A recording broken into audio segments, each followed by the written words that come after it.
Ayan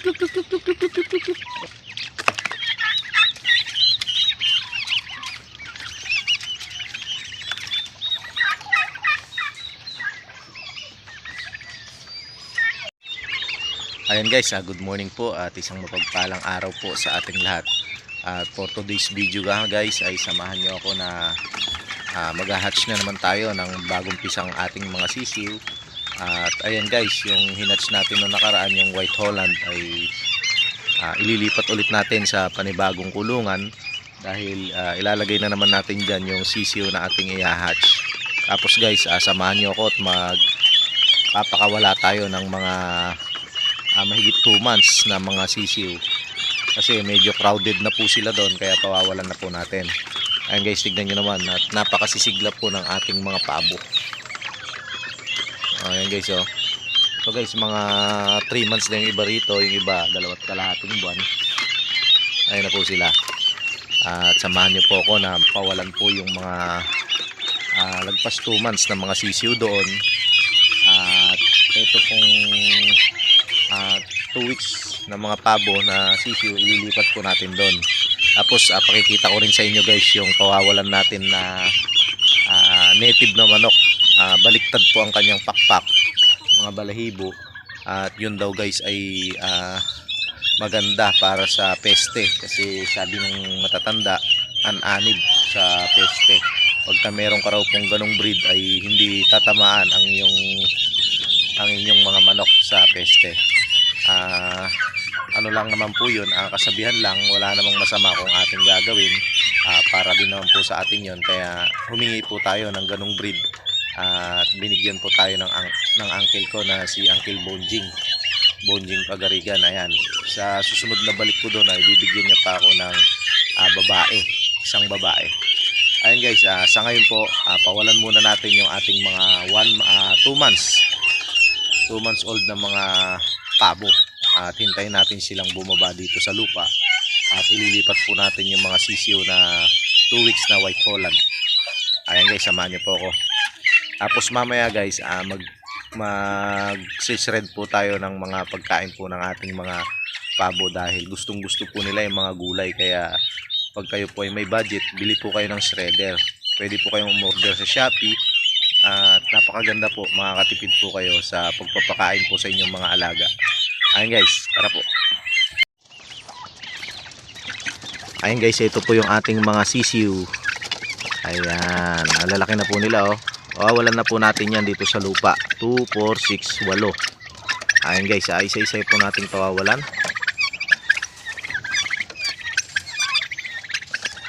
Ayan guys, bubuksan lang po natin yan at bayaan po natin silang kusang makawala at sila po ang bumaba rito sa baba.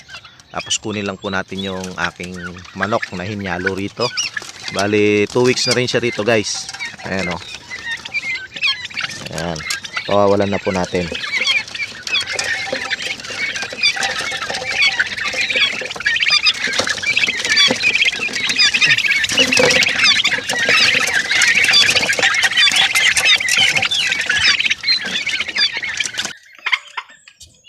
Ito guys yung sinasabi ko sa inyo na baliktad po ang kanyang mga balahibo.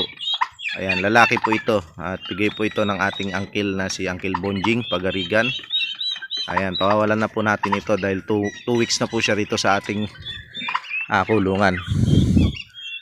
Ayan guys oh. Sa susunod na balik po natin, bibigyan niya daw tayo ng babae. Ayan guys oh, yung ating po mga pabo ay isa-isa na po yung bababa. Ayun guys, yung isa nakababa na po siya. Oh, nag-fight kaagad sila oh. Magka-match po sila oh, sing laki. Ganyan po talaga pag may mga bago po sa ating backyard, ay nakikipag-away po yan. Kahit po yung mga sisiw na ating ibababa, mamaya po tiyak na tiyak may kaaway na po yun. Ayan guys, itong isa naman po ililipat po natin doon pag nakababa na po lahat yung mga nandoon. Sa ngayon, habang naghihintay po tayo ng pagbaba nila, samahan niyo po ako at silipin po natin yung mga sisiw na ating i-hatch.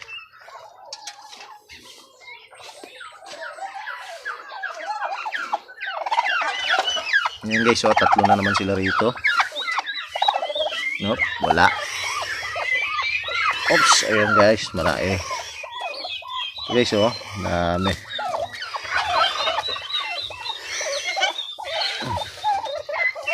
Ayan.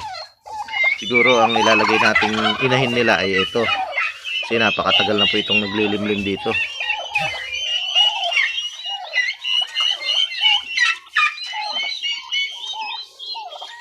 Ayan, mamaya guys, i-hatch natin sila at sa ngayon magsishred na po tayo ng pagkain po ng ating mga alagang pabo. Yan guys, ito po yung ating shredder at ayun guys, meron po tayong mga gulay po doon na mga gulay bagyo. Ito guys, o pechay bagyo. Ito pang isi-shred natin para pagkain po ng ating mga alaga ngayon. Ayun guys, ugaliin din po na sa mga sisiw ay bibigyan nyo na po sila ng ganito. Pagka mga 2 weeks old na sila, sanayin nyo na po silang bigyan ng gulay. Yan. Para po masanay po sila at pag binaba po sila sa lupa ay puro ganun na po ang pagkain nila. Haluan na lang po ng konting feeds. Ayun guys, magsishred po tayo.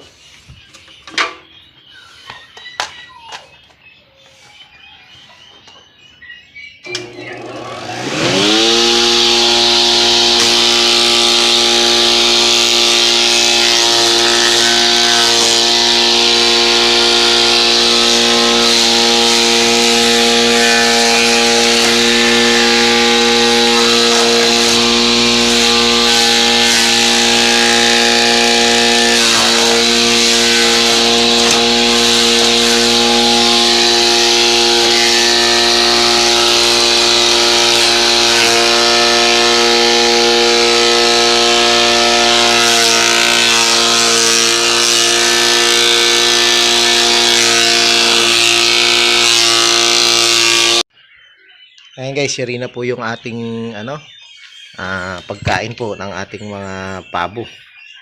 Ayan guys, oh, sari-saring gulay po ito. May pechay bagyo, meron pong carrots, meron po ritong ito guys,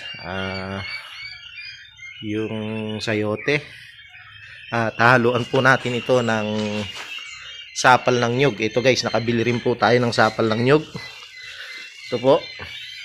Tapos hahaluan po natin siya ng Bayo 2 na isang tabo. Ayan guys, pagsama-samahin lang po natin at pakikita ko po sa inyo yung finished product po natin mamaya. Yan guys, ito na po yung ating paghahalu-haluin. Yan. Good for protein po ito ang ating tahop, yung sapal ng nyog. Yan guys, oh. Marami po yung gulay. Ayan, halo-haluin ko lang po at mamaya po pakainin po natin sila pagkayari. Yan guys, ito na po yung ating finished product. At ayan na po siya. At nung unang araw guys na nakabili tayo ng shredder, medyo hindi pa nila pinapansin yung ganitong pagkain. Pero ngayon guys, mga ilang araw pa lang ay talagang tignan nyo sila kung paano sila magkagulo sa pagkain po nito. Yan guys, pakakainin po natin sila.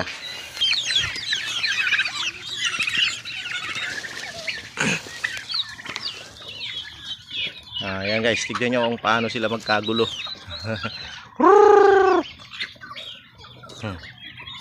At ayan guys, nakawala na po yung ating mga sisiw ng pabo na mga mahigit 2 months. Andiyan na po, halo-halo na po sila. Nasa 30 na po yung ating pinawalan. Ayan guys, oh. 30 piraso na po yung nakawala rito sa ating ranging area. At ito guys, tong ating 2 weeks na White Holland, dilipat po natin doon at dito po natin ilalagay yung bagong hatch. Yun lang po yung diskarte ko, palipat-lipat lang po yung magkakaedad at magkakasing laki. Ayun guys, bigyan din po natin ito ng pagkain.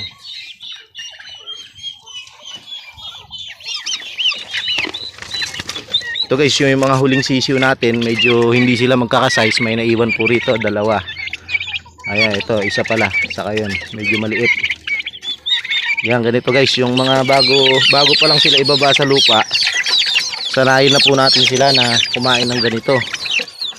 Para pagbaba po nila sa lupa, ayan, sanay na po sila. Ayan guys, oh. Kita nyo naman at napaka sisigla nilang kumain. Nuuna pa nila yung gulay.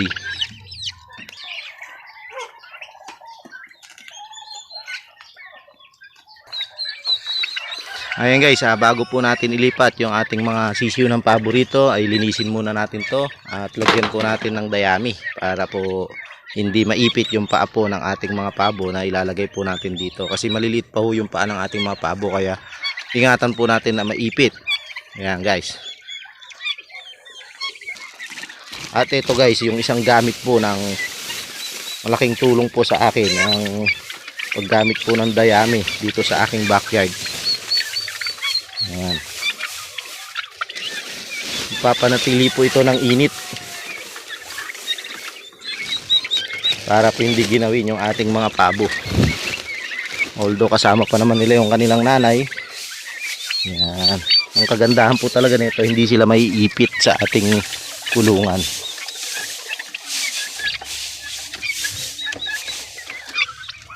Ayan guys, lilipat ko po rito yung 2 weeks old na White Holland at doon po sa, ayun guys, oh, doon po sa pinanggalingan noon ay lilipat din po natin yung ating mga bagong pisang sisiw. Ayan guys, naiuna ko na po yung inahin ng White Holland po doon. At sunod po natin tong ating mga sisiw, tapos lilinisan din po natin to at lalagyan ulit natin ng dayami.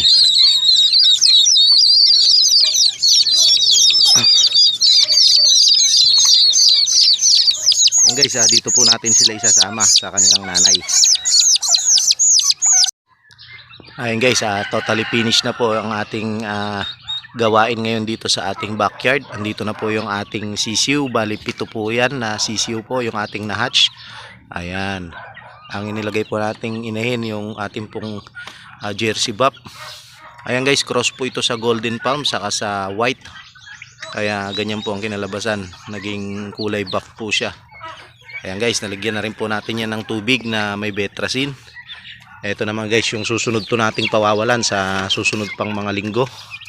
Ayan guys, 2, 4, marami rin po ito. May manok pa ho tayo dyan. Ayan. At ito po yung ating bagong lipat na mga 2 weeks. Ayan guys, 9 pieces po yan, purong White Holland. Ayan, White Holland po ang nanay. At ito na sila guys. Napakarami na nila.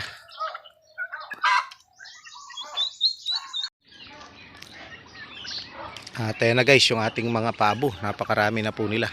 Ayan guys, oh. Yun, umiinom sila guys ng tubig na may betrasin. Ayan. Ayan guys, hanggang dito na lamang po yung ating video. At maraming salamat po sa walang sawang pagsuporta. At sana po ay palagian kayong may natututunan po dito sa ating backyard farming, pag-aalaga po ng pabo at iba't ibang hayop po sa ating likod bahay. Ayun guys, paalam na po. Bye bye.